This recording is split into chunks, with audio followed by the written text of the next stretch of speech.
17 তারিখে ওটা ফাঁসি রায় দিতে হবে। সেদিন কোনো হাঙ্কি বাঙ্কি করলে আমরা কি করতে পারি? আমরা শফিউল আলম প্রধানের সৈনিক, এটা বাংলার মানুষ যারা দেখেছে তাদেরকে মনে রাখতে হবে। আমরা ফাঁসির রায় চাই, এছাড়া কোনো রায় আমরা মানি না। শুধু ফাঁসি আর ফাঁসি আর ফাঁসি। ফাঁসির রায় ছাড়া শেখ হাসিনার অন্য কোনো রায় বাংলার মানুষ মেনে নেবে না। আমরা সেদিন প্রস্তুত থাকবো। যদি রায় গন্ডগোল হয় তা গোটা বাংলাদেশের টেকনাফ থেকে তেতুলিয়া, রূপসা থেকে পাথুরিয়া, বিশ্ববিয়াসের অগ্নিশিখা জ্বলে উঠবে ইনশাআল্লাহ। দেশটা স্বাধীন হলো 1971 সালের 16 ডিসেম্বর। শেখ মুজিব ঘুরে এলেন, ফিরে এলেন, মাজমা করে এলেন 1972 সালের 10ই জানুয়ারি এসে উনি রাষ্ট্র ক্ষমতায় অধিষ্ঠিত হলেন। শুরু হয়ে গেল রাষ্ট্রীয় নিরাপত্তায় লুণ্ঠন, পাটপাড়ি, এবং এর মধ্য দিয়েই আওয়ামী লীগের একটি সরকার প্রতিষ্ঠা হলো বাংলাদেশের মাটিতে। আওয়ামী লীগের সরকার প্রতিষ্ঠা হলো খুন এবং গুণের কার্যক্রম দিয়ে শুরু করলো তাদের জীবন চলা, পথ চলা এবং রাষ্ট্র চলার পথ। এবং এর ধারাবাহিকতায় 1974-75 সালে 2রা জানুয়ারি সিরাজ সিকদারকে খুন, এবং খুনের পরবর্তীতে শেখ মুজিব সউল্লাসে সংসদে ঢুকে বললেন, কোথায় সিরাজ সিকদার? আজকের এই 50 বছর পরে ইতিহাসবিদদের মতো যদি আমরাও জিজ্ঞেস করি কোথায় শেখ মুজিব, এর আর জবাব নাই। আল্লাহর মায়ের দুনিয়ার ভাই, এক রাইতে সব শেষ। এই 1975 সালে এই যে 70-71 থেকে যে অবস্থান, সেই অবস্থান থেকে আওয়ামী লীগ সরে গিয়ে দেশের যখন 12টা বাজিয়েছিল, বাংলাদেশের জনতাও তার দল এবং দেশের যারা ছিল তাদের 12টা বাজিয়ে দিয়েছে। 75-এর শেখ মুজিবের হত্যাকাণ্ড নিছক হত্যাকাণ্ড নয়, এটা ছিল ইতিহাসের অমোঘ পরিণতি।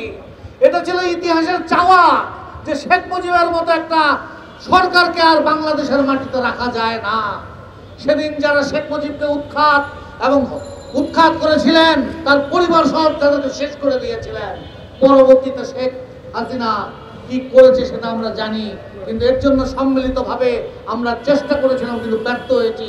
আমাদের মরহুম নেতা শফিউল আলম প্রধান বারবার বলেছে আমাদের ঐক্যবদ্ধভাবে এই আওয়ামী লীগের বিরুদ্ধে লড়াই করতে হবে। সে যাই হোক, এখন আওয়ামী লীগ চলে গেছে, এখন বাংলাদেশে আওয়ামী লীগ নেই, কিন্তু উশৃঙ্খল বিশৃঙ্খল অবস্থা এখনো বাংলাদেশ থেকে যায় নাই। আওয়ামী লীগের অবস্থাটা হচ্ছে এরকম, এরা হচ্ছে শয়তানের শয়তান, তস্য শয়তান, ইবলিশের ইবলিশ, ইবলিশের বাপ এবং তস্য ইবলিশ। এই শেখ হাসিনা তার বাপের যোগ্য উত্তরসূরি, তার বাপ যেমন ছিল একটা ইবলিশ, সেও তেমন ইবলিশ, এবং সে এখন দেশ ছাড়ে পালিয়েছে। সে জীবন মরণ সন্ধিক্ষণে এখন পড়ে গিয়েছে, তারপরেও সেখান থেকে সে উস্কানি দেয়। এই উস্কানি দেওয়ার পিছনে যে হাত, সেটি হচ্ছে হিন্দুস্তানের হাত। এই হাতের কারণে 1971 সালে আমাদের স্বাধীনতা যুদ্ধের পরেও আমরা স্বাধীনতা লাভ করতে পারিনি, আমাদের স্বাধীনতাকে কেড়ে নিয়ে চলে গিয়েছিল। এই মোদি এবং হিন্দুস্তানের কারণে আমরা এখনো ভালো করে দাঁড় হতে পারি না। তারা বারবার আমাদেরকে বাধাগ্রস্ত করার চেষ্টা করেছে। তারা দেশপ্রেমিক জিয়াউর রহমানকে হত্যা করেছে। তারা এরশাদের মতো লালিত পালিত করে এরকম একজন স্বৈরাচারকে মানুষ করার চেষ্টা করেছে। পরবর্তীতে শেখ হাসিনা ক্ষমতায় এলে সে যেন ক্ষমতা থেকে তাকে যেতে না হয়, তার কোনো জনসমর্থন নাই, তারপরেও তাকে 3টা নির্বাচনের মধ্য দিয়ে, জালিয়াতির নির্বাচনের মধ্য দিয়ে, ফাঁকিবাজি মধ্যরাতের নির্বাচনের মধ্য দিয়ে তাকে ক্ষমতায় রাখার চেষ্টা করেছিল। আল্লাহর মায়ের দুনিয়ার ভাই, কি বলবো, বাংলাদেশের জনগণ জেগে উঠেছিল বলেই সেদিন 36 দিনের টানা লড়াইয়ের মধ্য দিয়ে শেখ হাসিনা রিজওয়ের খতম হয়ে গেছে। শেখ হাসিনা আর কোনোদিন ফিরে আসবে না। আপনারা কেউ জানেন অথবা জানেন না, হিন্দুস্তানিরা প্রকাশ করে না, শেখ হাসিনা এখন মৃত্যুর কোলে ঢলে পড়বে, সময়ের ব্যাপার। তার যে জটিল রোগ, এই রোগের কারণে সে গত 3.5 মাস ধরে হাসপাতালে শুয়ে আছে। তার কোনো চেত নাই, কোনো বেত নাই, কোনো জ্ঞান নাই, কোনো গরিমা নাই, কিছুই বলতে পারে না। মাসি পড়লেও মাসি উড়াবার শক্তি তার নাই। আল্লাহ তাআলা তাকে নিঃশেষ করে দিয়েছে। বাংলার মানুষকে যারা এভাবে ধুকে ধুকে নিঃশেষ করে দিয়েছিল, আল্লাহ আজকে তাকে এই ধুকের পাল্লায় ফেলে দিয়েছে। এবং শেখ হাসিনা, আমার মনে হচ্ছে আজকে একটা সুখের দিন যে আগামী 17 তারিখে শেখ হাসিনার ফাঁসির রায় হবে। আমার ধারণা অতদিন পর্যন্ত বুঝি যেতে নাও হতে পারে বাংলার মানুষকে, তার আগেই শেখ হাসিনা শেষ হয়ে যাবে। হাই রে শেখ হাসিনা, কোথায় তোমার ধন দৌলত, কোথায় তোমার জ্ঞান গরিমা? তুমি ডক্টর ইউনূসকে কি বলেছিলে? টুপ করে ফেলাই দিবা। আরে টুপ করে তো তুমি পড়ে যাবা, এখন পড়ে গেছো। তুমি যে উল্লাস করার চেষ্টা করো তোমার ছাত্রলীগ, কোথায় তোমার যুবলীগ, কোথায় তোমার হকার্স লীগ, কোথায় তোমার বান্দিয়ালা, কোথায় তোমার চোর বাটপাট টাউটেরা, ছিনতাইকারীরা, বদমাশেরা? কাউকে কেন পাওয়া যাচ্ছে না শেখ হাসিনা? তুমি কি করিলে যে তাহারা নামিতে পারিতেছে না? এখন এমন ধলাই হবে যে ধলাই 32 নম্বরতে শুরু হয়েছে, ইনশাআল্লাহ সুদা সদনে গিয়ে ওটা শেষ হবে। আর মোদি, বেশি ফাল পারিও না। তোমার হিন্দুস্তানকে বাংলার তৌহিদি জনতা দেখিয়ে দিয়েছে যে এর শক্তি কি। আমাদের শক্তি আমাদের প্রভু আল্লাহ। এক আল্লাহর উপর অবিচল বিশ্বাস থেকে আমাদের কার্যক্রম আমরা চালিয়ে যাচ্ছি। আমার মরহুম নেতা শফিউল আলম প্রধান বলেছিলেন, এক আল্লাহ ছাড়া আর কাউকে ভয় পায় না। আল্লাহ আমাদের প্রভু। হিন্দুস্তানের গোলামি আমরা চাই না, হিন্দুস্তানের গোলামি আমরা কখনো করি নাই, আমরা করব না। যারা করেছে বাংলার মাটিতে তাদের লানত হবে, যারাই করেছে। এবং নাম বলতে চাই না, এখন সংগ্রাম চলছে। এই সংগ্রামের স্বার্থে অনেক কিছু হয়তো বলা যাচ্ছে না। যারা এটা করেছিলেন তাদের উপর আল্লাহ নালত করুক, এবং তারা তাদের মৃত্যুটা যেন বাংলার মানুষ দেখতে পারে যে কত কঠিন তাদের মৃত্যু হয়।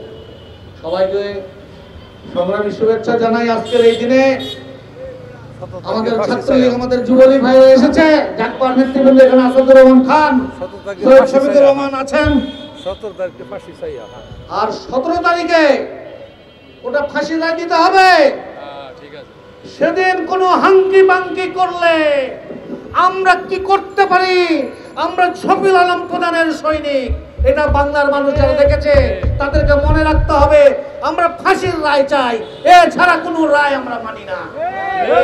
শুধু ফাঁসি আর ফাঁসি আর ফাঁসি। ফাঁসির রায় ছাড়া শেখ হাসিনার অন্য কোনো রায় বাংলার মানুষ মেনে নেবে না। আমরা সেদিন প্রস্তুত থাকবো।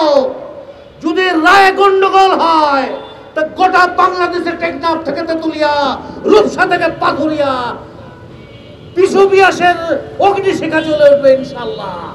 সবাইকে সংগ্রামী অভিনন্দন জানিয়ে আমি আমার বক্তব্য শেষ করছি। উপস্থিত সাংবাদিক বৃন্দ, আপনারা কষ্ট করে এসেছেন, এই জন্য আপনাদেরকে ধন্যবাদ, আপনাদেরকে সালাম। সাথী ও বন্ধুগণ, আসসালামু আলাইকুম, সবাইকে ধন্যবাদ। উনি হাসিনার বিচারের রায়ের তারিখ ঘোষণা করেছেন। আমরা মাননীয় আদালতকে ধন্যবাদ এবং কৃতজ্ঞতা জানাচ্ছি।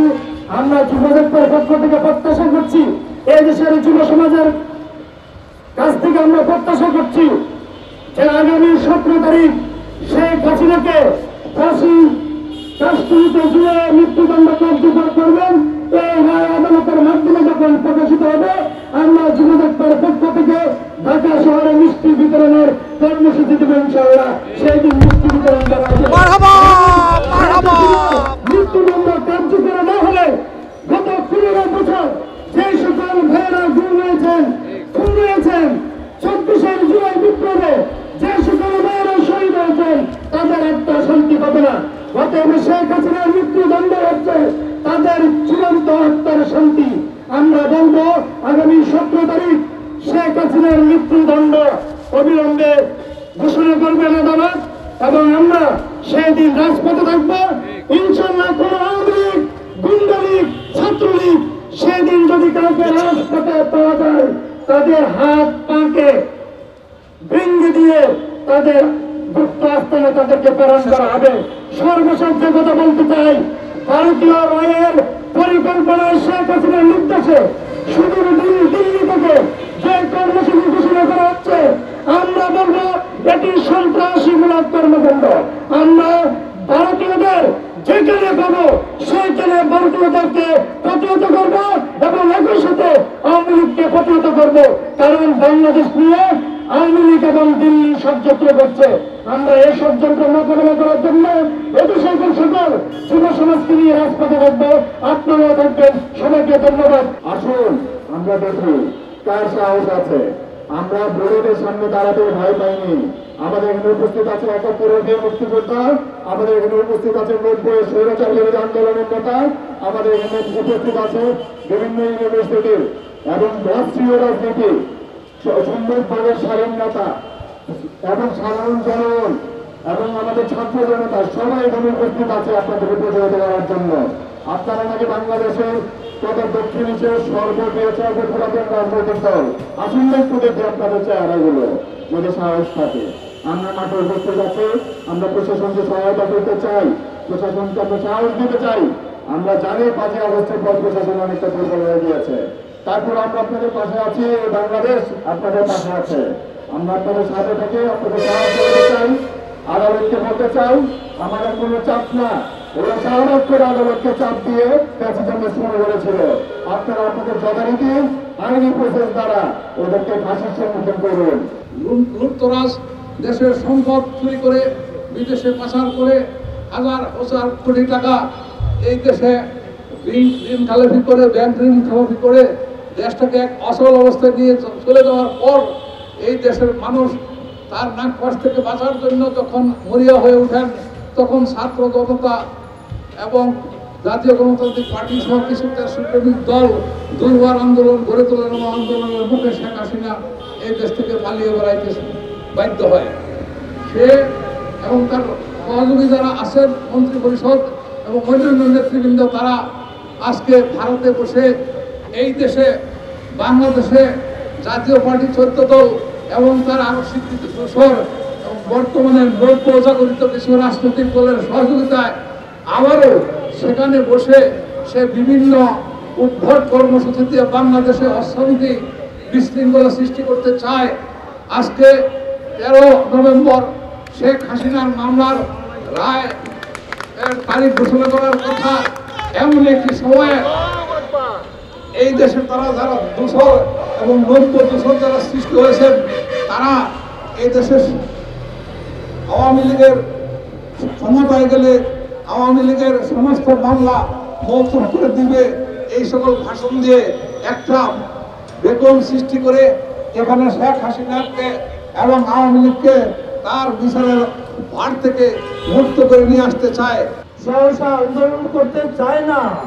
বাংলার মানুষ বন্ধু প্রতিম মানুষ, বন্ধু রাষ্ট্র কায়েম করতে চায়, সারা বিশ্বের কাছে বন্ধুত্ব করতে চায়। বাংলার মানুষ আন্দোলন সংগ্রাম অন্যায় অত্যাচার করতে চায় না। বাংলার মানুষ সহসা জাগে না। আপনাদের স্মরণ থাকার কথা, এই 24-এ বাংলার ছাত্র যুবক কৃষকরা নেমে গেছিলেন। যে আমাদের রাজনৈতিক দলেরা যখন এই 15 বছর আন্দোলন করেছে, দাপে দাপে আমাদের যুব জাতপার মাসুদ রাহেমকে নির্মমভাবে নিষ্ঠুরভাবে সেই দিন গুলির মাধ্যমে, সেদিন বিডিআরের রাইফেলের গুলির মাধ্যমে তার মৃত্যুদেহ মৃত্যুকে কনফার্ম করেছিলেন ওই ভারতের দাসত্ব ইঙ্গিতে। যে কারণে কথাগুলো বলতে চাই সেটি হলো আজকে লকডাউন ঘোষণা করেছেন। কোথায় বসে? কলকাতায় বসে ফেসবুকের মাধ্যমে। এই লকডাউন কোনো কাজে লাগবে না, কারণ বাংলার মানুষকে, অসহায় মানুষকে আপনি টাকা দিয়ে আর কটলেট দিয়ে গাড়ি ঘুরাবেন, এই বাংলার মানুষও বুঝে গেছে। কারণ বাটাম হবে। এই বাংলাদেশে আমার বৃদ্ধ মানুষরা যুব সমাজকে দাবিয়ে রাখা যাবে। প্রতিবেশীদের ভারতকে বলতে চাই, বাংলাদেশের স্বাধীনতার দিকে তাকাও। এতদিন বাংলাদেশের মানুষকে বোম বানিয়েছ, এদেশের দালালরা শাসন করেছে। ওই দালালদের কবর দিয়ে বাংলাদেশের দেশপ্রেমিকরা বাংলাদেশ শাসন করবে। আগামী নভেম্বরে কর্মসূচি চলছে, আমরা তার সাথে বাংলাদেশে একটি ভোট হলে সেটা গণভোট হওয়ার পরে হবে জাতীয় ভোট। এর আগে কোনো জাতীয় সরকার নির্বাচন জনগণ মেনে নিবে না। যারা স্বপ্ন দেখছেন গোলাবানিতে মাঠ স্বীকার করবেন। আপনারা এতদিন ঘটতেছিলেন, গর্ত থেকে কারা আপনাদেরকে কারাগার থেকে বের করেছে, কারা আপনাদের গরুর ডাক সরিয়েছে, এগুলি আপনাদের চিন্তা করতে হবে।